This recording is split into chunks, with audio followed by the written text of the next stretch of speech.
Listen to all of Weill Cornell Medicine's informative podcasts at weillcornell.org/podcasts.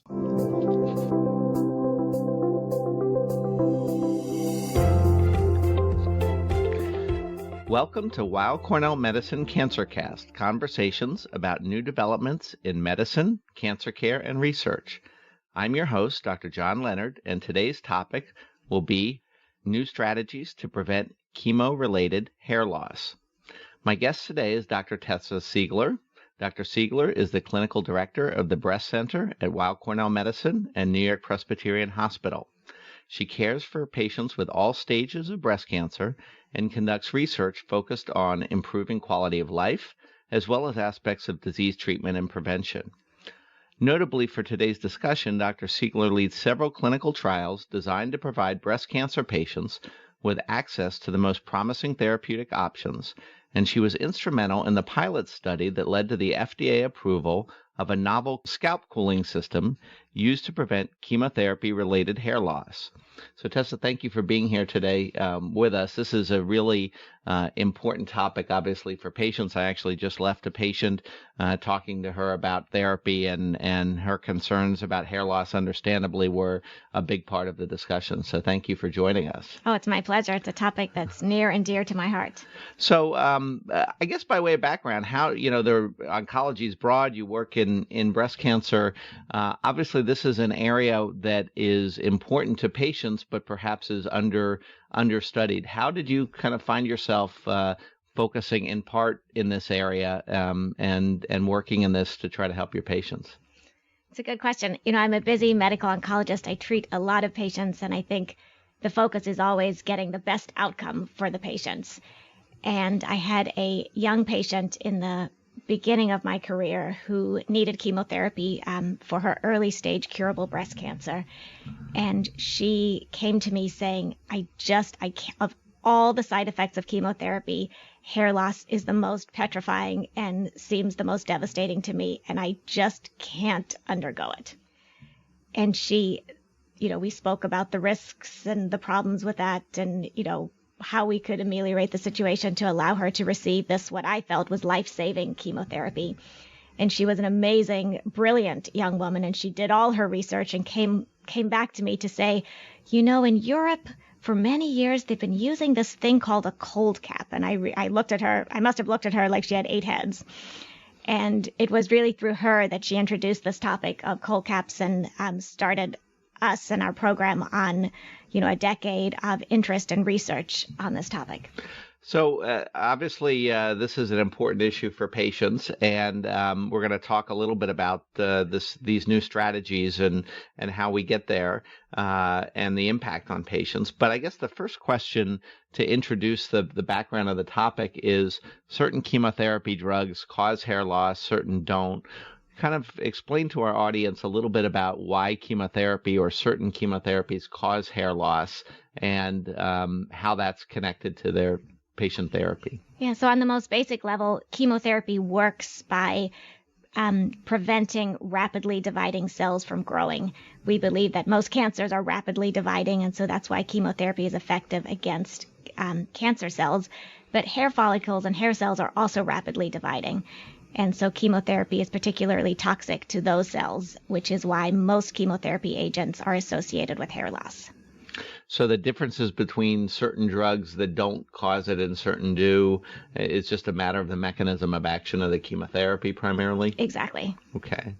So, patients often ask also, and I'm sure you have your own stories around this from the standpoint of, well, I didn't lose my hair or I really lost my hair a lot, and does that mean it's working or not working? Not a lot of correlation with efficacy. Is that your impression as well? Yeah, that's absolutely true. So some chemotherapy agents do cause hair loss, some don't cause hair loss, and the degree of hair loss that a woman or a person experiences is not related to the effectiveness of the chemotherapy. Great. So obviously, this is a major issue, and I'm sure there have been a variety of different attempts to minimize chemotherapy-related hair loss, which in my experience has largely been around changing the drug, the chemotherapy itself. In other words, developing a new area, a new type of drug in the same class that perhaps could be as effective, but doesn't cause hair loss. It seems to me like in some cases that works, but in other cases you're still compromising efficacy if you substitute a new drug in. And I know there have been some examples of doing that in breast cancer that sometimes have swapped in new drugs, but sometimes haven't. Is that fair to say? Fair to say. There are situations where it's perfectly appropriate to choose one drug over the other based on which drug may or may not cause hair loss. But for many women, especially for the bulk of women with early stage breast cancer, the chemotherapy programs we have do cause hair loss. And it really wouldn't make sense to substitute other drugs for those drugs or to compromise the efficacy of the treatment and the potential for a cure to minimize hair loss. So I think it's important for patients to understand that all chemotherapy is not the same in this regard. They should talk to their doctor about the issue, but the idea of substituting in something with less hair loss as far as the therapeutic drug sometimes is appropriate, but often is not. And so that brings us to the scenario where we need to use a drug for the best cancer-related outcomes that causes hair loss, and the strategies to kind of ameliorate that. And so that brings us to scalp cooling therapy. And can you tell us a little bit about, this seems to be the approach that's the farthest along, as evidenced by the fact that it's gaining acceptance. But how does this work? Right, so the scalp cooling was actually introduced in Europe, and it's been used in Europe since the 1970s. And it's only in the past several years that it's really gained more widespread attention in the U.S. The idea of scalp cooling is actually a very simple one. If you freeze the scalp and make the hair follicles really, really cold, you cause the blood vessels in the hair follicle to constrict, to narrow. And that reduces the ability of the chemotherapy to penetrate into those hair follicles, and thus prevents the chemotherapy from causing hair loss.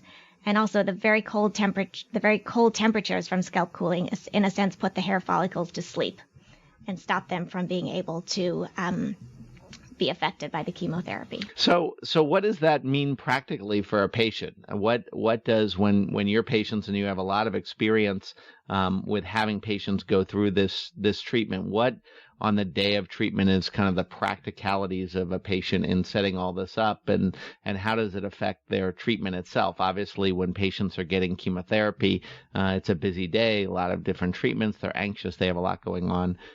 Tell us about the mechanics of this from the patient's perspective. So there is no doubt about it that using scalp cooling is a big hassle. There are two types of scalp cooling devices. There's a manual type and the more recently automated type.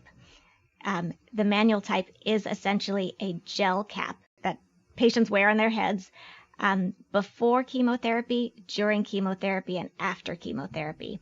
And that's important because obviously scalp cooling then takes up a lot of extra time. These manual caps have to be frozen the night before to extremely cold temperatures that a regular freezer can't get to. So in order to use the caps, one needs a specialized freezer and or dry ice brought to the center. As soon as the caps are placed on the head, they lose some of their coldness.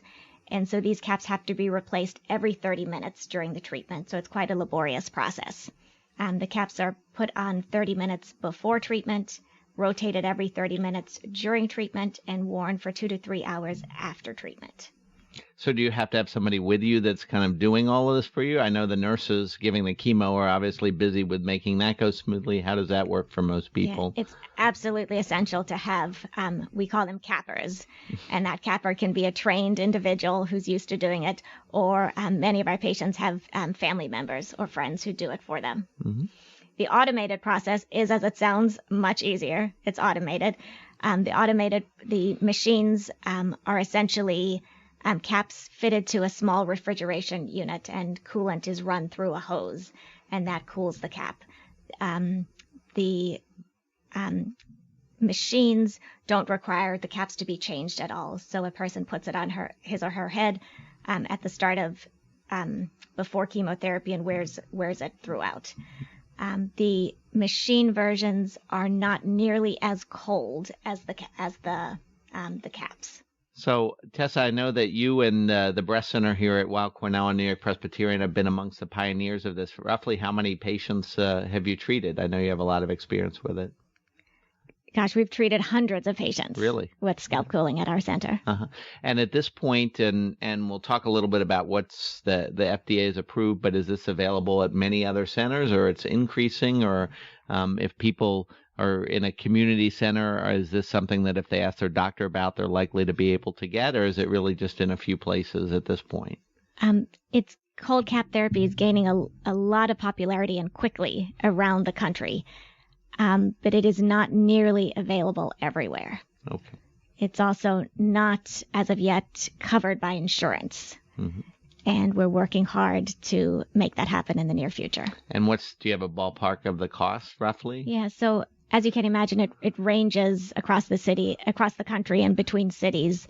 In the New York area, caps are very costly, mm-hmm. and a course of treatment with caps can range anywhere from $2,000 to $5,000. Okay. So obviously in making that decision and perhaps finding a center that has this available, the obvious question is, well, how well does it work? What's the chance that someone is going to have partial hair loss? What's the chance that someone's going to have total hair loss? Or, and I get that there's probably some rigorous or semi-rigorous ways of measuring the degree of hair loss to tell a patient, yes, this is going to work well enough that it makes sense to consider doing. How do you kind of explain that to a patient in general? So the success of cold caps really depends on the type of chemotherapy. And so the anthracyclines are a class of chemotherapy often used in breast cancer for which the caps don't work as well. For the common breast cancer treatment programs, we quote a rate at our center of about 80% success rate. And success can be defined in many ways. The way I like to define it is whether or not a person feels the need to wear a head covering or wig during or at the end of treatment. There have been 2 prospective clinical trials which have rigorously evaluated the efficacy of these 2 scalp cooling devices. And in these trials, they measured success as a rate of hair loss of less than 50%. So for women, these were studies done in women with breast cancer, and those women who were able to keep 50 or more % of their hair were considered to have success with the scalp cooling. And in these studies, each with over 100 patients with breast cancer treated with chemotherapy, the success rates were in the range of 50 to 60%.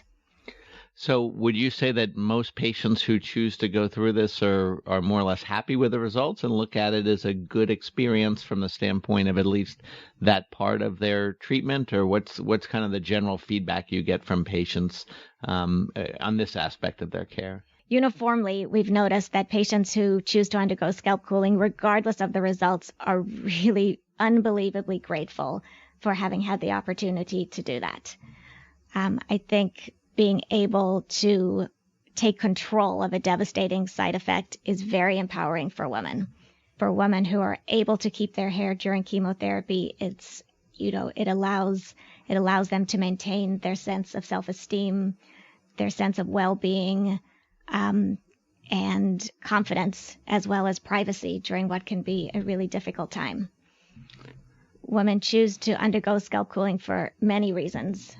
A lot of our patients who have young children at home like to protect the children from the fact that they're undergoing treatment. We have women who continue to work full-time and don't want their jobs to be jeopardized in any way because they're perceived as being sick. We have women who are dating who hair loss would be, a big problem for their social life. So from the standpoint of, my understanding is that there's been some, for lack of a better term, clearance of this by the FDA of at least one of these approaches. Can you tell us a little bit about what that means, or how that impacts the availability of this sort of treatment?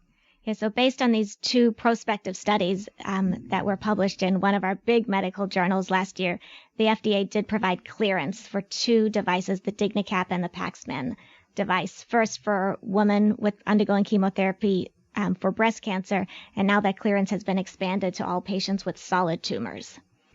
So you mentioned a number of areas where this may be appropriate to consider. Obviously, there are at least theoretically some diseases where this is not an appropriate strategy, and that may be because it's not going to work or not going to be effective, but also that it may potentially interfere with or impact the treatment of the underlying disease. What are the current thoughts about that? And I know that there's research going on there, and we have talked about in our lymphoma program at least exploring the potential for this type of technology for some of our patients, and that's all at an early stage. But what are at least the concerns about including some patients in this form of therapy at this point in time? The biggest fear of scalp cooling is that perhaps if there are cancer cells that are in the scalp, by limiting chemotherapy penetration to the scalp, you might not be targeting those cells. And it's a theoretical concern that physicians have had over many years. For at least for solid tumors, we now have results of 2 large studies suggesting that scalp metastases or cancer cells coming back in the scalp there's not a higher incidence of that among individuals treated with scalp cooling. And we have a recent big analysis called a meta-analysis where data from thousands of women are pooled together. And really that meta-analysis was very reassuring to us in the breast cancer world that the incidence of scalp metastases are very low to begin with, way less than 1%. And that rate is not increased by the use of scalp cooling. So as of now, I think then the recommendations are, at least until we have more information, that patients with leukemia and most likely patients with lymphoma, other blood cancers, those are the key patients where this would be excluded largely until we have more data. Is that fair to say? I think that's fair to say. Great.